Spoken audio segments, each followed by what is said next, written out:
Hello again. Nice to see you again via online.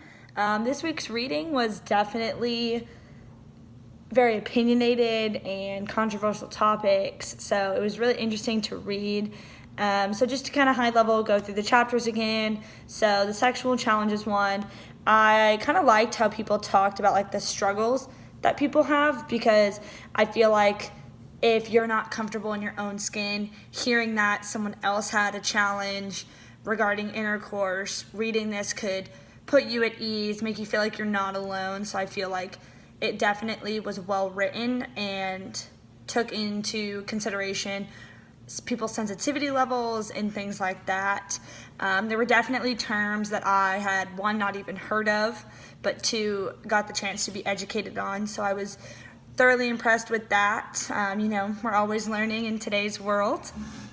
I also thought it was interesting how they kind of talked how a female's hormones work, because there's the stereotypic like, oh, you're hormonal, or oh, it's your time of the month, and it's like no female wants to hear that ever. So I think that this book is really great for guys to read, especially some chapters, just to understand kind of why females are hormonal, rather than just like assuming it has to do with the period. So for the birth control chapter, wow, that was a really long chapter. But I really did like how they included diagrams on kind of how the female reproductive system works, because for some people they may not have been told that, they may not have looked it up or anything of that sort. So to kind of know what's inside of them and how that all works is really important. I also liked how they talked about people have struggles with birth control, and they talked about like emergency contraceptives, because like you just never know what could happen. And they talked about how like when you're picking out a birth control, it's really important to like understand all of your options and like the different types of birth controls, what the side effects are, what the effectiveness is. Because I know for me, I've been on birth control since I was 16, but about halfway through my second year, I had to switch, because when I went for my yearly doctor's appointment, they found a cyst on one of my ovaries, so they just had to up my dosage of hormones in my birth control just to kind of control that. So it's always just important to know your body and know like what you're going through and why you should be on birth control, or what it can do to your body. The last part that I really liked about this chapter was the perspective of men benefiting from birth control, because to me, when I think of birth control, men don't play a factor in it. Like, it's a pill I take every day so I can keep myself safe and just protect myself if I do choose to partake in sex. And so thinking about how like men also play a factor in that, because they could ask their partner to get on birth control because they're not ready to be a dad and they want to be safe, was kind of like a cool perspective. Because obviously when it comes to intercourse, it's not just about one person. So that was something I liked.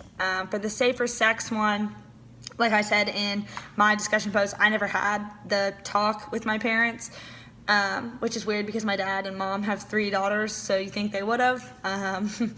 But it really didn't bother me that I didn't have the talk, because at 16, I just approached my mom and said, hey, I want to get on birth control. And she kind of just sat me down, asked what my intentions were, why I wanted to get on it. And it was just a very open dialogue, no awkwardness or like tension. And she was totally fine with it. So we scheduled a doctor's appointment and I went.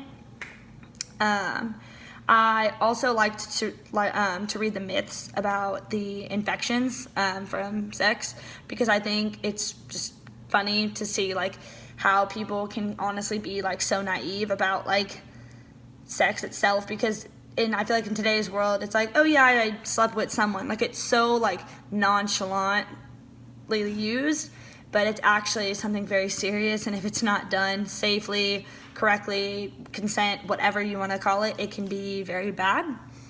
I also liked how they categorized the different actions that can come up in intercourse by risk level. Because to me, I feel like if people aren't educated on it, or if they don't know what they want to do with the partner, reading that and knowing what the risk level is could help influence some of the decisions they take or the actions they take and things like that. And one thing I found interesting in the condoms like 101 part is that it said to never use a condom that's been in a pocket for too long or in the bottom of a purse, and I never knew that. So I thought that was super interesting. And it also kind of said like that you're supposed to store them in like a super cool like environment, like kind of like room temperature. And I thought that was interesting because like I know I have multiple friends that like keep them in their car or just like on them at some point or where they can get them conveniently. And so that's something I took away from it, because if you're going to use a condom, you want it to be an effective one, not a defective one, because otherwise that defeats the purpose. For the diseases one, I really, really, really liked how they put the different resources that people can go to, because some people may not feel comfortable talking to their parents about sex or even like a doctor. So if they have a list of resources that will allow them to talk to someone, to me that was super important to include in there. I also liked how they clarified the difference between an infection and a disease, because they are very different things. You can have any type of infection, and an antibiotic or some sort of medication can typically cure it or just get it to go away and things like that. But with a disease, it's a way more vigorous process. Some of them can't go away and you're stuck with them for life. So knowing the differences and like all the different types of infections and diseases was something that this chapter was really good about.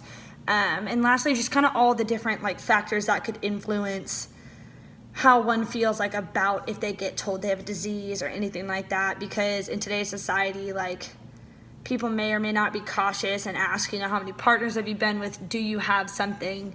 Like, are you carrying a disease? And so with that, I thought it was interesting just to see the different influences. And then I'm going to combine the unexpected pregnancy and abortion ones because they kind of just go. With the unexpected pregnancy, just about what are your options, you know, make sure you take a test. If you want to confirm that test is right, since sometimes they have false positives, go to the doctor. They can be able to tell you. And obviously one of the options of an unexpected pregnancy is abortions. I was not a fan of this chapter. I'm not one of those people that is like anti-abortion, because I do really feel that if you were not actively choosing to partake in sex and a pregnancy comes from that, then that is not something that you could have controlled. But if you were actively choosing to have sex and you're not doing it safely, yeah, that's a topic for another day. But I did like that they included frequently asked questions, which included like laws, because different states allow different things. They also said that you need to prepare yourself. Everyone thinks that like an abortion is like it's gonna be a tough time, but it's like literally some people can go through this and not recover the way they thought they were going to. It also said, talked about like the different pain levels, and it was in a big chart, because people don't understand that if you do go through with this procedure, it's gonna be painful. You are removing a fetus from your body. That's not comfortable, just like childbirth is not comfortable. So that was definitely a heavy chapter to read as well.